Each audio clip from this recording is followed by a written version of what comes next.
memastikan benar-benar sudah dicopot sebagai anggota dewan atau hanya penghentian sementara. Untuk mengetahui lebih jauh, kita akan membahasnya bersama Lusius Karus, peneliti Formapi. Selamat sore Pak Lusius. Selamat sore Mas. Terima kasih sudah hadir bersama kami di Sindo Sore. Ya, kami juga mencoba menghubungi narasumber dari MKD DPR RI, namun juga masih belum direspon. Baik Pak Lusius, kalau kita lihat tadi Pak Presiden Prabowo sampaikan bahwa keanggotaan dari 5 orang tadi itu dicabut kalau menurut Pak Prabowo. Dan kemudian itu mungkin berdasarkan perbincangan juga dengan para ketua umum partai. Tapi menurut aturan yang berlaku sebenarnya harusnya bagaimana? Apakah penonaktifan DPR ini ada yang bersifat permanen juga begitu? Ya, saya kira kalau mengacu di pasal 239 Undang-Undang MD3 itu kan PAW atau pergantian antara waktu anggota itu hanya mungkin jika memenuhi 3 alasan, ya, meninggal dunia, mengundurkan diri, dan digantikan oleh partai politik. Di pasal berikutnya itu ada memang istilah pemberhentian sementara, ya. Pemberhentian sementara itu untuk anggota DPR yang menjadi terdakwa, ya, untuk kasus korupsi maupun untuk kasus pidana dengan ancaman hukuman pidana lebih dari 5 tahun. Jadi pemberhentian sementara itu berlaku sampai ada keputusan hukum yang berkekuatan tetap, ya. Jadi tidak ada dalam Undang-Undang MD3 itu istilah nonaktif, ya. Yang menarik 3 partai yang masing-masing mengambil keputusan terhadap 3 anggotanya itu sama-sama menggunakan istilah nonaktif. Jadi ini istilah kayaknya dengan sengaja betul dipilih, ya, oleh partai politik. Sengaja mereka tahu kata itu tidak ada dalam Undang-Undang MD3, sehingga bagi saya pertimbangan partai politik nampaknya karena mereka tidak ingin atau tidak mengakui ada kesalahan pada kader mereka sehingga layak untuk diberhentikan, ya. Jadi ini bahasa politik yang digunakan oleh partai politik untuk menyenangkan publik di satu sisi, tapi di sisi yang lain juga menguntungkan mereka karena artinya kader-kader yang memang menurut partai politik itu mungkin tidak layak untuk diberhentikan itu masih bisa dipertahankan walaupun pada saat yang sama mereka menggunakan istilah nonaktif untuk menyenangkan publik, ya. Jadi ini lebih ke arah drama begitu ya, atau mungkin hanya sekedar untuk meredakan amarah, meredam begitu? Betul, saya kira ini ya bisa kita katakan drama, ya, karena kan yang dituntut publik itu sikap tegas dari partai politik, gitu ya, untuk menghukum atau mengambil tindakan tegas, gitu ya, terhadap para kader yang dianggap telah mengucapkan sesuatu yang melukai hati publik, gitu ya. Dan tindakan tegas itu bukan justru berbentuk penonaktifan anggota, gitu, yang menurut Ibu Titi tadi itu penonaktifan itu hanya akan berarti bahwa anggota itu tidak bekerja sebagai anggota DPR, tapi pada saat yang sama semua hak dan kewajiban hak terutama, gitu ya, sebagai anggota DPR itu masih dinikmati oleh anggota. Berarti itu makan gaji buta dong ya Pak ya? Ya, istilah kasarnya bisa begitulah, ya. Kalau begitulah istilahnya, ya. Tapi bisa menerima hak keuangan itu bisa kita katakan makan gaji buta, ya.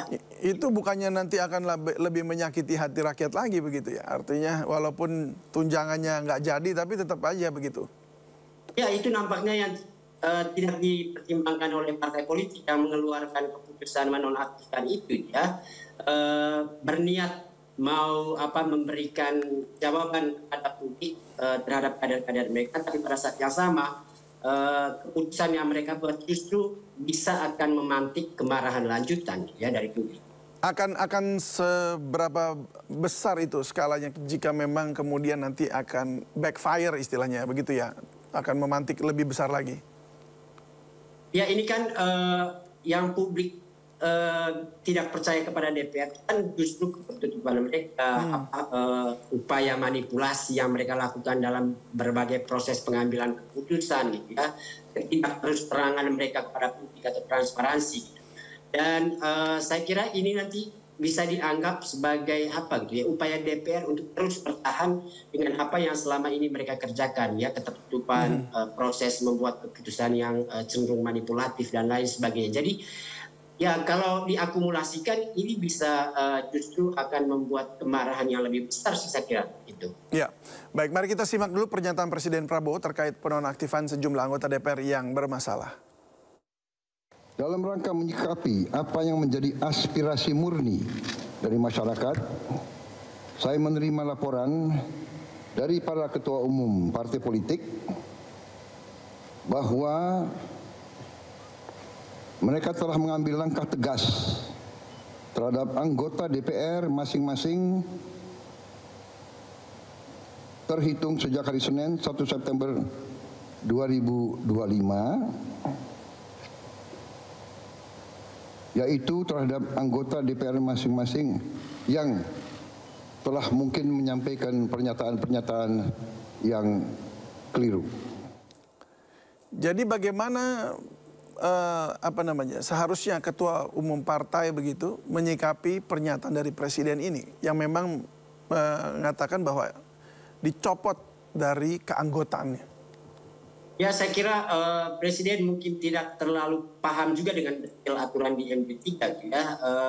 Mungkin pimpinan partai mengatakan mereka sudah mengambil tindakan tegas dengan menonaktifkan anggota, itu bagi presiden sudah tindakan tegas pemberhentian. Ya, jadi ada keterputusan informasi atau makna terkait dengan istilah nonaktif ini, hingga presiden kemudian menyimpulkan bahwa ini tindakan tegas, padahal ini tindakan setengah hati harusnya ya, karena menonaktifkan seperti yang kita katakan tadi itu artinya tetap mencatatkan para anggota itu sebagai anggota DPR walau mereka tidak perlu bekerja ya. Dan buat kita itu tentu sesuatu yang bermasalah ya, karena masih memberikan fasilitas kepada anggota yang justru tidak bekerja. Jadi saya pikir sih harus diterjemahkan betul apa yang kemudian dikatakan oleh presiden, mengambil tindakan tegas untuk anggota partai politik yang keliru menyampaikan pernyataan ke publik. Saya kira tindakan tegas itu harus dimaknai dengan pemberhentian ya oleh partai politik, dan harusnya istilah nonaktif ini juga dijelaskan dengan baik pada presiden ya, sehingga presiden kemudian tidak menyerap informasi yang keliru dari pimpinan partai politik, dikira tegas, ternyata ini hanya keputusan setengah hati aja. Baik, jadi kalau kita mau menerjemahkan dari sisi yang apa yang Pak Prabowo inginkan, itu artinya haruskah dimasukkan ke MKD dulu? Atau ini memang langsung diganti saja, bisa dari partai di PAW kan saja begitu? Jadi diberhentikan permanen. Partai punya kuasa untuk langsung mengambil tindakan tegas. Langsung, ya, selama ini juga kalau seseorang anggota DPR bermasalah dengan partai politik bisa langsung memberhentikan kadernya di DPR. Ya, dan proses pemberhentian oleh partai politik ini lalu ditindaklanjuti oleh DPR dengan menyurati KPU untuk meminta penggantian terwaktu bagi anggota DPR yang sudah diberhentikan oleh partai politik ya. Tapi ada cara lain yang kemudian bisa dilalui tanpa melewati proses di partai politik di awalnya ya, melalui MKD. Dan sekarang saya kira prosesnya sudah dimulai karena ada partai buruh saya kira yang melaporkan tindakan atau dugaan pelanggaran kode etik dari beberapa anggota DPR, Uya Sahroni dan kawan-kawan itu ke Mahkamah Kehormatan Dewan ya. Cuman kan kalau dilaporkan ke Mahkamah Kehormatan Dewan itu artinya ada tata beracara khusus yang dimiliki oleh MKD DPR ya, mulai dengan penyelidikan, kemudian proses persidangan sampai kemudian melahirkan keputusan. Keputusan pun tidak otomatis langsung pemberhentian gitu ya, karena sangat mungkin menurut MKD kalau pelanggaran kode etik yang dilakukan itu bersifat ringan atau sedang gitu ya, maka mungkin sanksinya itu bisa teguran lisan atau teguran tertulis. Jadi tapi minimal kemudian proses di MKD nanti itu kita bisa ikuti bersama, sehingga kalau MKD juga bermain mata dengan anggota DPR itu, saya kira pada saat yang sama juga kita bisa, atau publik bisa melakukan tekanan terhadap MKD. Tapi prinsipnya melalui MKD proses pemberhentian itu mungkin tanpa harus kemudian tergantung dengan apa yang sudah diputuskan oleh partai politik kemarin. Baik, kalau Anda melihat ini seharusnya jika saja ini maksudnya masuk di MKD itu tadi, lalu apakah ini masuk dalam kategori pelanggaran berat, sedang, atau ringan?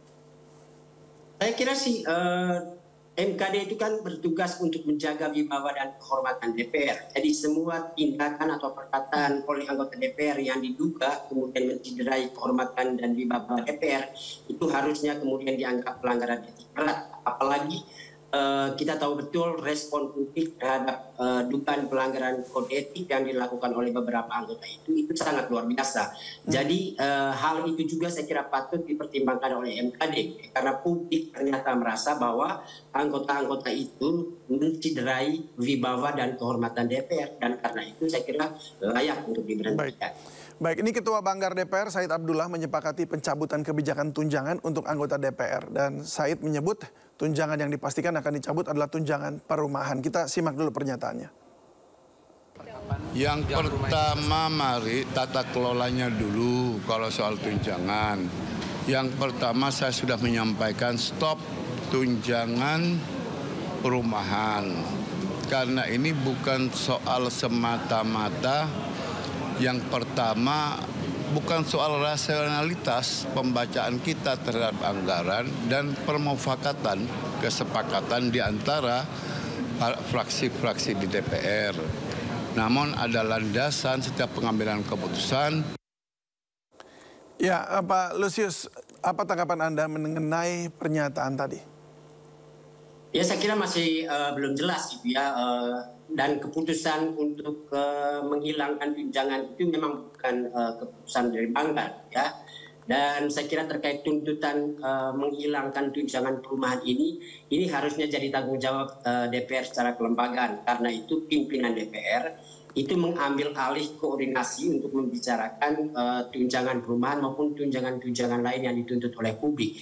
Ini dorongan juga untuk pembenahan tata kelola di DPR ya, terkait dengan transparansi penggunaan dana-dana tunjangan yang diterima oleh anggota DPR. Jadi karena itu saya kira tidak dari tanggung jawab Banggar saja karena Banggar itu mengurus APBN untuk seluruh bangsa Indonesia gitu ya. Tapi mengenai tata kelola di DPR sendiri saya kira tugas pimpinan DPR mengajak Badan Urusan Rumah Tangga DPR juga Sekjenan DPR bila perlu juga mengundang Banggar. Saya kira itu harus berkoordinasi bersama-sama untuk memastikan keputusan penghapusan tunjangan itu bisa dilakukan. Gitu. Baik, jadi sebenarnya masih ada waktu yang masyarakat harus kawal begitu ya. Karena ini persoalannya belum sampai diubah atau diputuskan dalam artian dieksekusi begitu ya. Nah, bagaimana cara masyarakat, mungkin singkat saja kita terakhir, masyarakat mengawal supaya tuntutannya ini kemudian bisa tereksekusi? Ya, faktanya sekarang memang hanya pernyataan Pak Said yang muncul publik. Ya, kita belum melihat gerakan dari DPR secara kelembagaan untuk memastikan tuntutan publik ini direspon oleh DPR sebagai lembaga. Ya, karena itu saya kira masih butuh tekanan publik, ya, tekanan yang paling realistis untuk kita lakukan sekarang saya kira ya terus menyampaikan sikap melalui demonstrasi maupun melalui pernyataan media atau media sosial. Ya, hanya itu jalan yang bisa kita gunakan untuk memastikan DPR ini tunduk atau patuh pada apa yang kemudian jadi aspirasi publik. Dan itu saya kira masih ada waktu untuk kita melakukan itu. Baik, karena memang masih banyak yang harus dikejar juga ya, diantaranya juga mengenai perampasan aset dari para koruptor yang RUU-nya yang mungkin bisa di-bypass juga pakai Perpu, tapi ini mana yang harus didahulukan. Nah, oleh karena itu masyarakat masih perlu untuk mengawal semua. Terima kasih Pak Lusius Karus sebagai peneliti Forum API sudah berbagi bersama kami di Sindo Sore. Selamat beraktivitas lagi.